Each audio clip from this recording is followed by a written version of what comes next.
The room was packed with journalists, their cameras and recorders ready. The air buzzed with anticipation and the White House press briefing room felt heavier than usual. Karoline Leavitt, the White House press secretary, adjusted the microphone, took a deep breath, and began. "Good morning, ladies and gentlemen," she started, her voice steady and commanding. "Today, I stand before you with a message of economic strength and national pride directly from President Donald J. Trump." The mention of Trump's name sent an immediate stir across the room. Some reporters leaned forward expecting another fiery remark from the administration. Others braced for controversy. Karoline continued, her expression unwavering. "The president believes it is time for America to reclaim its industrial might.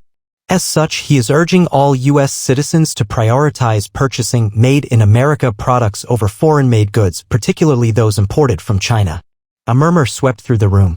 Journalists whispered to one another, some scribbling furiously in their notepads.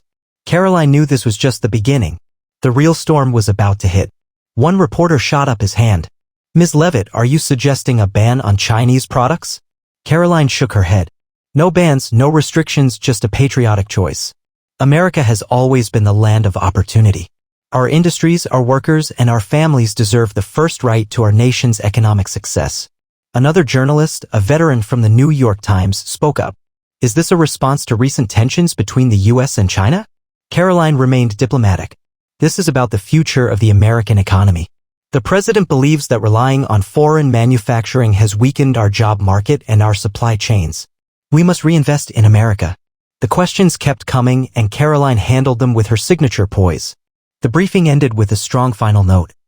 "This is not just about politics. This is about every American household, every business, and every worker. Together, we can bring manufacturing back to America and secure our nation's economic future." The press room erupted into a frenzy, but Karoline calmly exited the podium. She had done her job. Now, the real challenge lay ahead, convincing the American people. Karoline Leavitt closed the door to her office, exhaling deeply. The press briefing was over, but the real battle was just beginning. She knew the headlines would explode within minutes. Some supportive, others critical. Her phone buzzed relentlessly with notifications. She settled into her leather chair, scanning the media's first reactions. As expected, conservative outlets hailed the administration's America First agenda, while more liberal voices raised concerns about trade wars and rising consumer costs. A knock at the door interrupted her thoughts. It was Michael Harris, the president's chief economic advisor. His face was stern as he slid into a chair across from her. "You really lit a fire out there, Karoline," he said, waving his tablet showing a trending hashtag. #Buy American. "We're already seeing a surge in public interest. Small businesses are thrilled. But the big corporations?" He shook his head. "Not so much." Karoline smiled faintly. "We knew this would ruffle feathers. But if we want to rebuild America's manufacturing base, it's a fight worth having." Michael leaned forward. "Still, there's pushback. Tech companies rely heavily on Chinese components. Some economists warn that reducing imports could cause price hikes. We're walking a tightrope." Karoline wasn't surprised. America's economy was deeply intertwined with global supply chains. But the president's message was clear: strengthen American industries, no matter the cost. That evening, Karoline tuned into primetime news. The president himself took the podium at a rally in Ohio, his voice booming through the speakers. "For too long, we've sent our jobs overseas. Factories have shut down. American workers have been left behind. No more." Trump's crowd roared in agreement. "We're bringing jobs back, and I'm asking every proud American. Buy products stamped with 3 powerful words.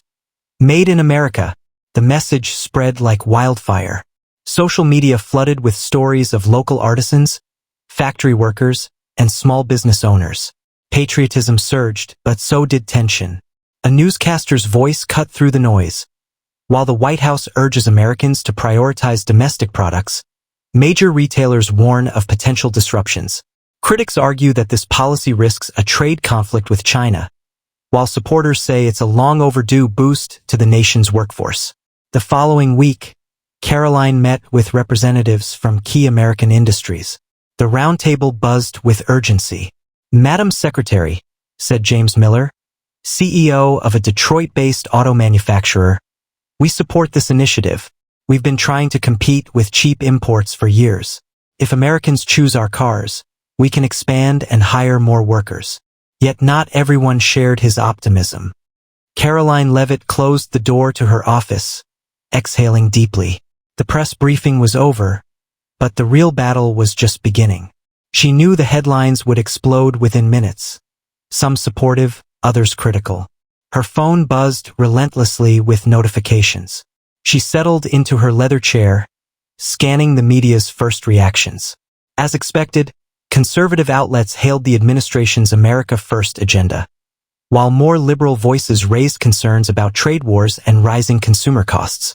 A knock at the door interrupted her thoughts. It was Michael Harris, the president's chief economic advisor. His face was stern as he slid into a chair across from her. "You really lit a fire out there, Karoline," he said, waving his tablet showing a trending hashtag. Buy American. "We're already seeing a surge in public interest. Small businesses are thrilled. But the big corporations." He shook his head. "Not so much." Karoline smiled faintly. "We knew this would ruffle feathers. But if we want to rebuild America's manufacturing base, it's a fight worth having." Michael leaned forward. "Still, there's pushback. Tech companies rely heavily on Chinese components. Some economists warn that reducing imports could cause price hikes. We're walking a tightrope." Karoline wasn't surprised. America's economy was deeply intertwined with global supply chains. But the president's message was clear: strengthen American industries, no matter the cost. That evening, Karoline tuned into primetime news. The president himself took the podium at a rally in Ohio, his voice booming through the speakers. "For too long, we've sent our jobs overseas. Factories have shut down. American workers have been left behind. No more." Trump's crowd roared in agreement. "We're bringing jobs back, and I'm asking every proud American. Buy products stamped with 3 powerful words. Made in America." The message spread like wildfire. Social media flooded with stories of local artisans, factory workers, and small business owners. Patriotism surged, but so did tension. A newscaster's voice cut through the noise. While the White House urges Americans to prioritize domestic products, major retailers warn of potential disruptions. Critics argue that this policy risks a trade conflict with China, while supporters say it's a long overdue boost to the nation's workforce. The following week, Karoline met with representatives from key American industries. The roundtable buzzed with urgency. "Madam Secretary," said James Miller, CEO of a Detroit-based auto manufacturer, "we support this initiative. We've been trying to compete with cheap imports for years. If Americans choose our cars, we can expand and hire more workers."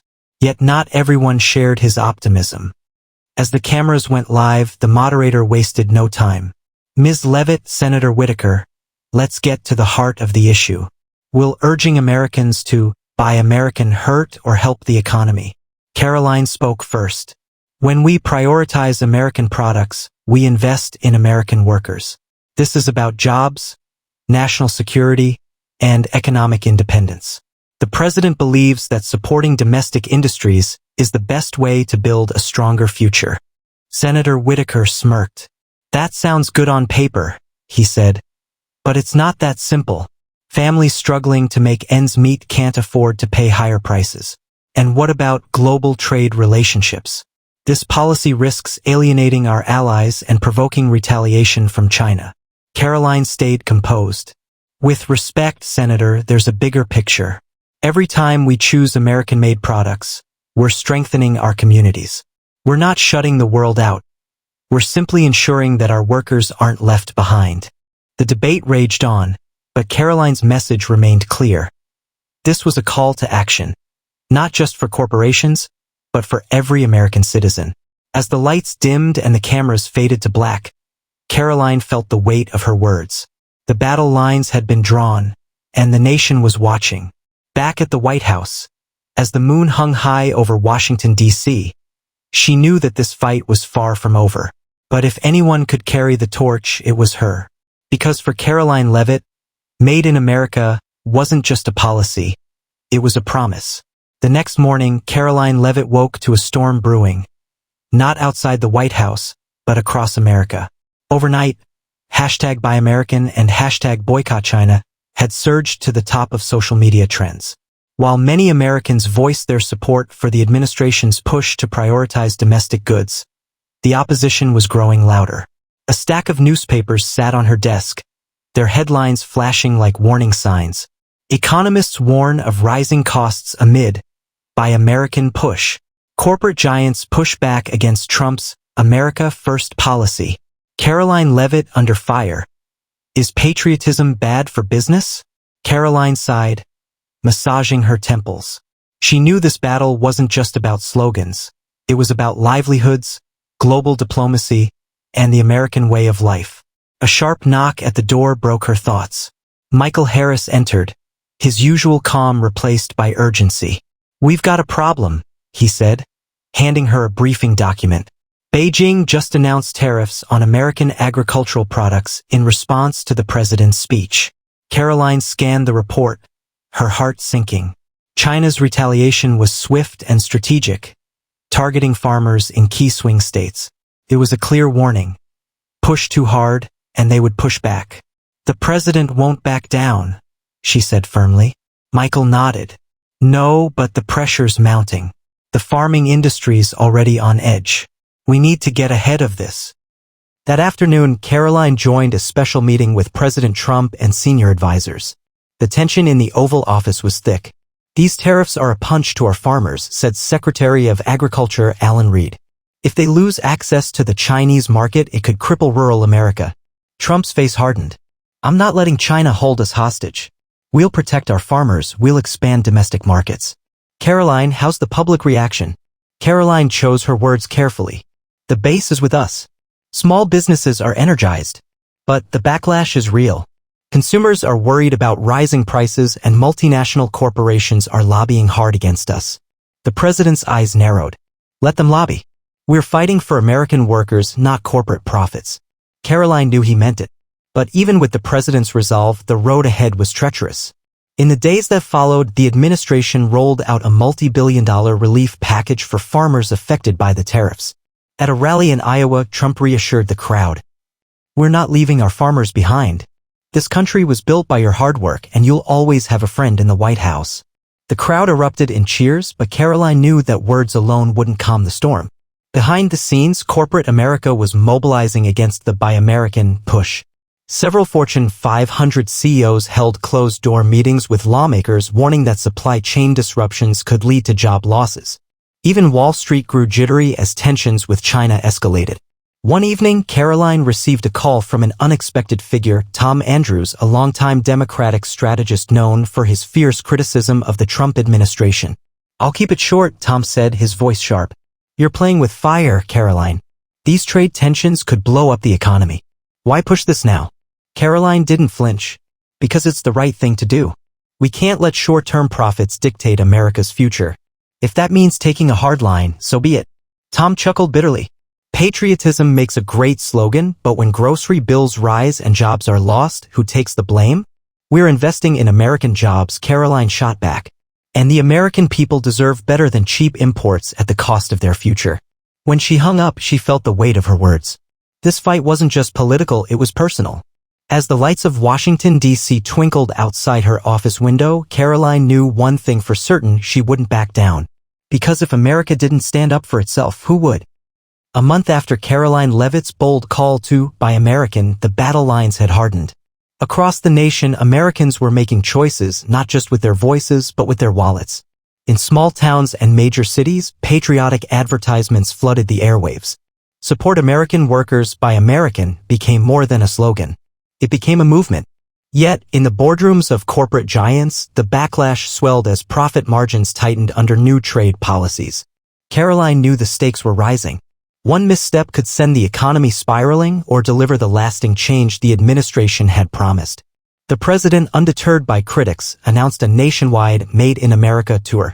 He and Karoline would travel to manufacturing hubs across the country to highlight the workers and industries leading the charge. Their first stop was Youngstown, Ohio, a city once known as the heart of American steel. The factory floor buzzed with energy as workers paused their machines to gather around the makeshift stage. Karoline took the podium first. For decades, towns like Youngstown built this country, she began, her voice steady but passionate. And while others sent jobs overseas, this administration stands with you. When you buy American, you're not just buying a product, you're buying a future for your families, your communities, and this nation. The crowd erupted in applause as President Trump stepped forward. We're bringing jobs back to where they belong, right here in the USA, he declared. And we won't stop until every American worker gets the respect they deserve. But outside the factory gates, the reality was more complicated. Protesters gathered with signs reading, "No trade wars" and "We can't afford this." Reporters flocked to capture the growing division. Karoline understood their fears. Some industries couldn't pivot overnight, and for families living paycheck to paycheck, even a slight rise in prices could be devastating. Back in Washington, the pressure mounted. A coalition of corporate leaders publicly demanded the administration ease trade restrictions. A leaked memo warned that prolonged tariffs could cost hundreds of thousands of American jobs, ironically, the very jobs the policy aimed to protect. Karoline faced these challenges head-on. She appeared on Sunday talk shows, defending the policy with unyielding conviction. "We understand the concerns," she told one host. "But the alternative is a future where America produces nothing. We refuse to accept that future. This is about long-term independence, not short-term convenience." Despite the criticism, there were glimmers of hope. Small businesses specializing in American-made goods reported record sales. In the Midwest, shuttered factories reopened with government incentives offering thousands of new jobs. But the hardest test was yet to come. One evening, as Karoline reviewed policy proposals in her office, Michael Harris rushed in. His face was pale. "China just announced a total ban on American agricultural imports," he said grimly. "Farmers are panicking and Congress is calling for immediate action." Karoline's heart sank. Despite the administration's efforts, the trade battle was pushing the nation to the brink. She knew that a full-scale economic conflict with China could devastate industries reliant on global markets. The next day, Karoline stood in the White House press briefing room. The air was thick with tension as journalists prepared for what many called the most consequential announcement of her career. She took a deep breath and faced the cameras. Today, the administration is expanding relief programs to support American farmers impacted by foreign retaliation. "We will not abandon the people who feed this nation." Pausing, she let her words settle. "We also remain committed to rebuilding our manufacturing base. This fight is not just about economics, it's about the soul of our nation. We call on every American to stand with us. Buy American. Build American. Believe in America." The room buzzed with questions, but Karoline stood firm. This was more than policy, it was a defining moment in American history. Weeks later, the tide began to turn. New trade negotiations softened the hardest edges of the tariff war while preserving the administration's core goal, reviving American industries. Public sentiment shifted as real change became visible, new factories, new jobs, and a renewed sense of national pride. At the final stop of the Made in America tour in Scranton, Pennsylvania, Karoline stood beside President Trump as he addressed the crowd. "Together, we've proven that American workers are second to none," he declared. "This is just the beginning. With your support, we'll continue to put America first and keep it great." As the crowd cheered and American flags waved, Karoline allowed herself a rare smile. The journey had been fierce, but she believed in the cause. Because for Karoline Leavitt, this fight wasn't just about politics, it was about the people, the promise, and the enduring spirit of America. And no matter the obstacles ahead, she would never stop fighting for a future made in America.